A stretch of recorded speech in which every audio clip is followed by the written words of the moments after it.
நன்றாக புரிந்து கொள்ளுங்கள். வெளியிலிருந்து எத்தனை துக்கம் தரும் விஷயங்கள் வந்தாலும் அது உங்க ஸ்கின் வந்த உடனே நின்று போயிடும்.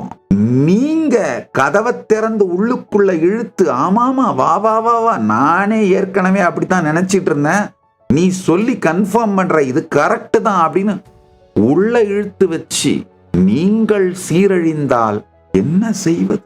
மீண்டும் ஒருமுறை கதவை திற, காற்று வரட்டும். பகவான் ஸ்ரீ நித்யானந்த பரமசிவம் அருளும் சிறப்பு நீரலை சத்சங்கம். நல்லா புரிஞ்சுக்குங்கய்யா.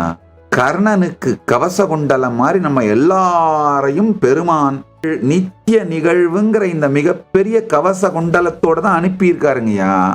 நாம தான் சும்மா வீணா போன பெருமைக்காக அதை தானம் பண்ணிட்டு அதை ஏதோ பெருமைன்னு நினைச்சுக்கிட்டு யாராவது ஏதாவது ஒரு கமெண்ட் அடிச்சா இங்க உள்ளுக்குள்ள நாம அதை சொல்லிக்கிட்டே இருக்கிறதுனால நம்மளை நாமளே நம்ம கடந்ததை கொண்டு வந்து நாமளே நம்ம மேல தொடர்ந்த விமர்சனங்களை வச்சுக்கிட்டே இருக்கிறதுனால தான் வெளியிலிருந்து ஒருத்தன் ஒரு கமெண்ட் அடிச்ச உடனே அதை வலிக்க ஆரம்பிச்சிருது.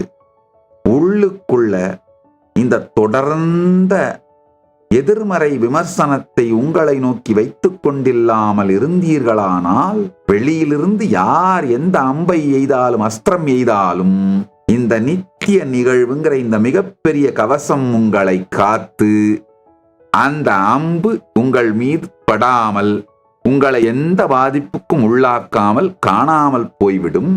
அவ்வளவுதாங்க என் வாழ்க்கை.